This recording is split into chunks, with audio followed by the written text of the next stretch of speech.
నిన్నటి దాకా వాళ్ళిద్దరూ అధికారం కోసం పేచీ పడ్డారు. ఎవరి ప్రయత్నాలు వాళ్ళు చేశారు. ఇవాళేమో సడన్ గా పాదాభివందనం, ఆశీర్వాదం, ఆత్మీయ ఆలింగనం. కాంగ్రెస్ పాలిటిక్స్ అంటే ఎలా ఉంటాయో ఇవాళ బెంగళూరు సీన్ మళ్లీ చాటి చెప్పింది. కొట్టుకున్న వాళ్లే, కలుసుకున్న వాళ్లే, కౌగిలించుకున్నా కూడా వాళ్లే. కర్ణాటక రాజకీయాల్లో కొత్త అధ్యాయం మొదలవుతోంది. సిద్ధరామయ్య స్థానంలో కొత్త ముఖ్యమంత్రిగా డీకే శివకుమార్ రాబోతున్నారు. తన రాజీనామా నిర్ణయాన్ని బ్రేక్ఫాస్ట్ మీటింగ్ లోనే చెప్పేశారు సిద్ధరామయ్య. ఈ మధ్యాహ్నం తర్వాత ఆయన రాజీనామా చేస్తారు. మధ్యాహ్నం 3 గంటలకి గవర్నర్ అపాయింట్మెంట్ కూడా తీసుకున్నారు. రేపు కాంగ్రెస్ శాసనసభాపక్ష సమావేశం జరగబోతోంది. ఎల్లుండి అంటే శనివారం రోజున ముఖ్యమంత్రిగా డీకే శివకుమార్ ప్రమాణ స్వీకారం చేస్తారు.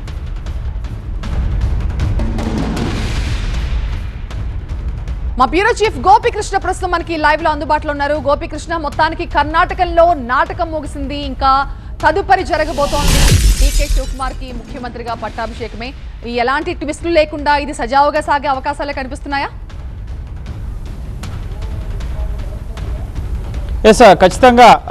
కాసేపటి క్రితమే కర్ణాటక సీఎం సిద్ధరామయ్య నివాసం కావేరీలో బ్రేక్ఫాస్ట్ సమావేశం ముగిసింది. తాను ముఖ్యమంత్రి పదవి నుంచి తప్పుకుంటున్నట్లుగా, హైకమాండ్ నిర్ణయాన్ని అంగీకరిస్తున్నట్లుగా, ఇచ్చిన మాటకు కట్టుబడి ముఖ్యమంత్రి బాధ్యతల నుంచి తప్పుకుంటున్నట్లుగా సిద్ధరామయ్య మంత్రివర్గానికి వివరించడం జరిగింది. మధ్యాహ్నం 3 గంటలకు ఆయన రాజీనామా చేయబోతున్నారు. మొన్నటి వరకు కత్తులు దూసుకున్నారు. ఎప్పుడెప్పుడు అధికారాన్ని బదలాయిస్తారా, నాయకత్వాన్ని అప్పగిస్తారని చెప్పి డీకే శివకుమార్ ఎదురు చూశారు. ఒకనొక దశలో 5 ఏళ్లు తానే ముఖ్యమంత్రిగా ఉంటా అని చెప్పి సిద్ధరామయ్య అనేక సందర్భాల్లో చెప్పారు. కానీ హైకమాండ్ రాహుల్ గాంధీ, ఇటు ఖర్గే, కేసీ వేణుగోపాల్ సిద్ధరామయ్యని తప్పుకోవాలి, ఇచ్చిన మాటకు అనుగుణంగా నడుచుకోవాలి, ఇటు ఢిల్లీ రావాలి, ఢిల్లీలో కీలక బాధ్యతలు ఉన్నాయి, ఓబీసీ నాయకుడిగా దేశవ్యాప్తంగా వచ్చే ఎన్నికల్లో మీ సేవలు చాలా అవసరం పార్టీ. కానీ అభ్యర్థనకు ముఖ్యంగా సిద్ధరామయ్య ఇంకా ఢిల్లీ వస్తారా, రాజ్యసభ తీసుకుంటారా, దేశ రాజకీయాలు, జాతీయ రాజకీయాల వైపు వస్తారా అనే దానికి సంబంధించి ఇంకా ఎటువంటి నిర్ణయాన్ని అధికారికంగా ప్రకటించలేదు. కానీ ముఖ్యమంత్రి పదవి నుంచి మాత్రం తప్పుకున్నట్లుగా ప్రకటించడంతో డీకే శివకుమార్కి లైన్ క్లియర్ అయింది. ఇక రేపు సిఎల్పి సమావేశం జరగబోతోంది.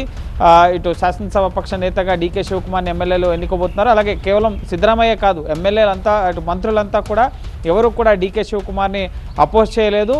అధిష్టానం నిర్ణయాన్ని మేమంతా కూడా పాటిస్తామన్న అంశాన్ని మంత్రులు కూడా ఇటు ఈరోజు బ్రేక్ఫాస్ట్ మీటింగ్లో సిద్ధరామయ్యకు చెప్పడం జరిగింది. అలాగే సిద్ధరామయ్య గడిచిన 3 ఏళ్లలో రాష్ట్ర ఆర్థిక పరిస్థితితో పాటుగా ఇచ్చిన గ్యారంటీలు, వాటి అమలు, ముఖ్యంగా తన ముఖ్యమంత్రిగా తనకు సాయం, ముఖ్యంగా సహకారం అందించినందుకు మంత్రులందరికీ కూడా కృతజ్ఞతలు తెలపడం జరిగింది. ఒక దశలో డీకే శివకుమార్ ప్రధానంగా ఏకాంతంగా ఆయన సమావేశమై సిద్ధరామయ్య కాళ్లను మొక్కారు. అలాగే ఆయన్ని ఆలింగనం చేసుకున్నారు, భావోద్వేగానికి గురయ్యారు.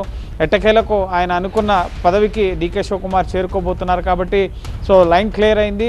సిద్ధరామయ్య ఒప్పుకోవడంతోనే ఇదంతా సాధ్యమైంది. ప్రధానంగా 40% ఓట్ బ్యాంక్, ఇటు అల్పసంఖ్యాకులు, హిందువులు, దళితులు, ఓబీసీలు, ఈ విధంగా అక్కడ మెజారిటీ ఓట్ బ్యాంక్ సిద్ధరామయ్య వెనుక ఉంది. సో బీజేపీ మాత్రం ప్రస్తుతం ఓబీసీలని మోసం చేశారు, ఓబీసీ ముఖ్యమంత్రి ఉంటారని చెప్పి ఇప్పుడు ఓబీసీ ముఖ్యమంత్రిని తొలగించారు. ముఖ్యంగా ఎన్నో రోజులు స్టేబుల్గా ఈ ప్రభుత్వం ఉండదు అన్న విమర్శలను అయితే బీజేపీ నాయకత్వం, ముఖ్యంగా బీజేపీ మాజీ ముఖ్యమంత్రి బసవరాజ బొమ్మాయి కానీ, మిగతా నేతలు కానీ, ఇటు యడ్యూరప్ప కుమారుడు బీజేపీ రాష్ట్ర అధ్యక్షుడు కానీ, ఈ ప్రభుత్వం స్టేబుల్గా ఉండదు, చాలా ప్రభావం పడుతుంది ఈ నాయకత్వం మార్పు వల్ల కర్ణాటక పాలనలో, అలాగే ఇచ్చిన హామీల్లో, ప్రభుత్వ పరిపాలనలో అని చెప్పి బీజేపీ ఇప్పటికే విమర్శలు ప్రారంభించడం జరిగింది. కానీ డీకే శివకుమార్ మాత్రం సమర్థవంతంగా కేవలం ఇప్పుడే కాదు, నెక్స్ట్ ఎలక్షన్స్ కూడా పూర్తిగా తానే నడిపిస్తాను, మళ్ళీ కర్ణాటకలో కాంగ్రెస్ని విజయం చేకూరుస్తానన్న ధీమాని, ధైర్యాన్ని అధిష్టానానికి ఇవ్వడంతోనే అధిష్టానం కూడా ఇప్పుడైతేనే సరైన టైం అని భావించి ఒక జంజీ బ్యాచ్ ముఖ్యమంత్రులుగా ఇటు రేవంత్ రెడ్డి కానీ, ఇటు డీకే శివకుమార్ కానీ, విడి సతీశన్ కానీ, సో వీరంతా కూడా ఒకటే ఏజ్ గ్రూప్. సో యంగర్ జనరేషన్కి ఒక అధికారం కల్పిస్తున్నట్లుగా మనం చూడాల్సి ఉంటుంది.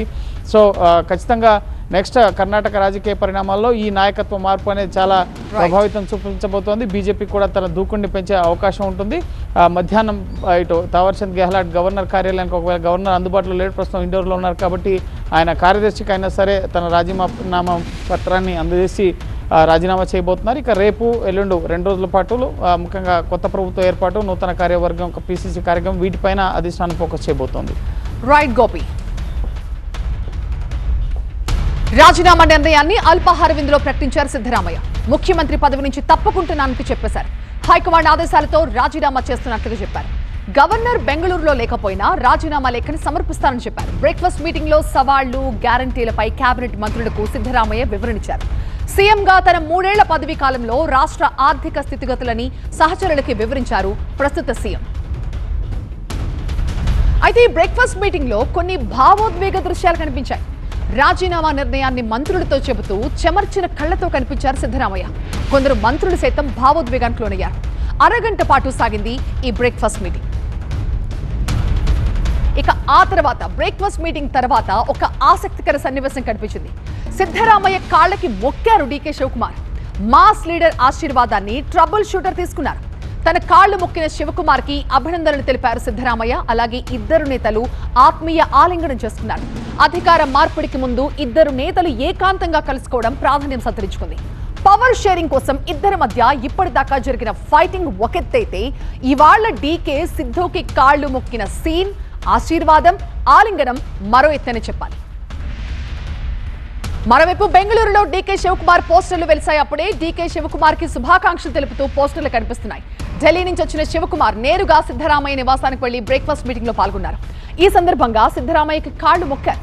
కర్ణాటక సీఎంగా బాధ్యతలు స్వీకరించబోతున్న శివకుమార్ కి సిద్ధరామయ్య విషెస్ చెప్పారు.